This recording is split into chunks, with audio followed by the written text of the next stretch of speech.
Pemirsa, Menteri Kesehatan Budi Gunadi Sadikin buka suara. Maksud pernyataannya soal ukuran jeans 33-34 lebih cepat menghadap Allah Subhanahu wa Ta'ala. Menurutnya, konsumsi lemak berlebih dapat memicu timbunan lemak pada organ tubuh yang disebut visceral fat, sehingga berisiko merusak organ tubuh seperti jantung, hati, serta ginjal.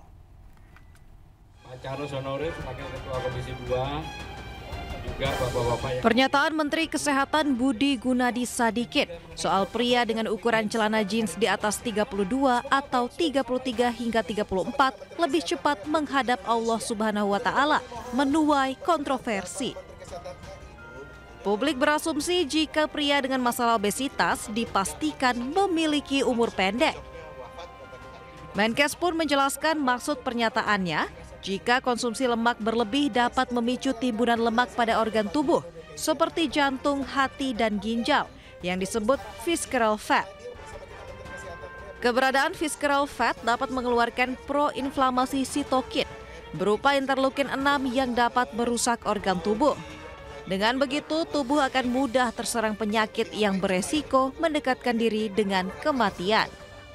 Visceral fat ini bahaya karena dia mengeluarkan proinflamasi sitokin seperti interleukin 6, ada yang namanya TNF alpha 6, itu semuanya dikeluarkan, itu merusak organ. Jadi memang sebaiknya kita harus menurunkan BMI kita di bawah 24. BMI 24 kan susah ngomongnya. Yang lebih gampang adalah lingkar perut laki-laki di bawah 90, lingkar perut wanita di bawah 80. Agar bisa hidup lebih sehat, Menkes meminta masyarakat menjaga body mass index atau BMI di bawah angka 24 untuk kategori normal.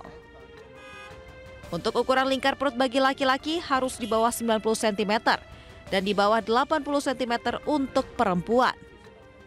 Dari Jakarta, Rani Sanjaya, iNews melaporkan. Anda kembali di iNews Pagi, pemirsa. Tim gabungan dari Bakamla dan Satgas TNI berhasil menggagalkan 25 calon pekerja migran Indonesia ilegal ke Malaysia. Mereka diamankan ke pelabuhan Tunontaka, Kabupaten Nunukan, Kalimantan Utara. Penggagalan dilakukan pada Kamis dini hari saat tim gabungan Bakamla RI dan Satgas TNI melakukan pemeriksaan di KM Bukit Siguntang yang datang dari Tarakan. Dalam pemeriksaan ini, tim menangkap total 25 calon pegawai migran yang akan menyeberang ke Malaysia. Operasi penggagalan penyelundupan PMI ilegal ini dipimpin Komandan KM Gajah Laut 404 Letkol Bakamla Agus Triharyanto. Para PMI ilegal ini kemudian menjalani proses pemeriksaan dan didata BP3MI.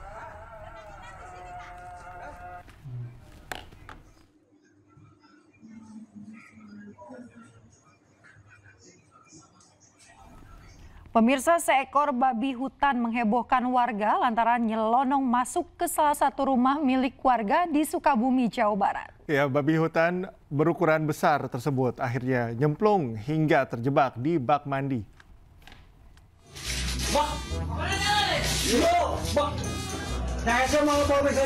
Warga dikagetkan dengan sosok tamu tak diundang yang numpang mandi di salah satu rumah warga. Ya, gimana gak kaget pemirsa, kalau yang numpang mandi seekor babi hutan berukuran besar. Diduga nih, babi hutan ini berasal dari hutan yang gak jauh dari permukiman warga di Kampung Cibarengkok, Kecamatan Cidadap, Kabupaten Sukabumi, Jawa Barat. Warga sempat melihat babi di jalanan yang kemudian lari dan loncat ke atap rumah warga sampai nyebur di bak mandi. Dan si babi itu lari ke pemukiman warga, dikejar sama pemburu. Awalnya ke jalan ada yang halangin dan lari lagi ke belakang rumah saya sendiri. Nah, di rumah juga ada yang lempar batu hingga babi hutan itu lari ke genteng, meloncat mungkinnya ke genteng tepat di bawah ada bak mandi. Nah, seperti itu. Walaupun susah, tapi warga akhirnya berhasil menangkap hewan liar tersebut dengan alat seadanya. Babi hutan tersebut kemudian dikembalikan ke rumahnya di hutan sekitar. Dari Sukabumi, Jawa Barat, Budi Setiawan, iNews melaporkan. Ya, pemirsa, Menteri UMKM Maman Abdurrahman menangis di depan majelis hakim. Ya, Maman hadir sebagai amicus curiae atau sahabat peradilan dalam sidang kasus yang menyeret UMKM di Banjarbaru, Kalimantan Selatan. Saya mengharapkan majelis hakim dapat memutus bebas Saudara Firly sebab pelanggaran yang dilakukan seharusnya menjadi sanksi administratif, bukan sanksi pidana. Sebagaimana didakwakan oleh penuntut hukum. Menteri Usaha Mikro, Kecil, dan Menengah Maman Abdurrahman tak kuasa menahan tangisan di Pengadilan Negeri Banjarbaru, Kalimantan Selatan. Maman hadir sebagai sahabat pengadilan atau biasa yang disebut amicus curiae terhadap pemilik toko Mama Khas Banjar. Maman pun siap bertanggung jawab atas kasus yang menimpa UMKM. Sebagai menteri yang bertanggung jawab atas pembinaan UMKM. Kalau misalnya mau ditanya yang mulia, siapa yang bertanggung jawab dalam permasalahan ini? Tegas dalam forum ini disampaikan saya. Bukan mereka. Lagi saya ulang. Kalau misalnya kita mau bertanya, siapa yang berhak bertanggung jawab dalam situasi hari ini? Saya sampaikan, saya. Dan saya siap bertanggung jawab.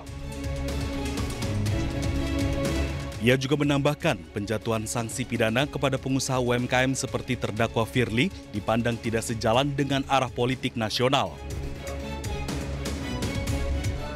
Intinya saya upayakan apapun itu kan, namun hasil saya ikhlas apapun nanti yang dari majelis hakim nanti yang di hasil putusannya. Hadirnya Menteri UMKM sebagai sahabat peradilan membuktikan komitmen pemerintah hadir dan berempati terhadap kemajuan pengusaha UMKM di seluruh Indonesia. Dari kota Banjarbaru, Kalimantan Selatan, Sairi, iNews melaporkan.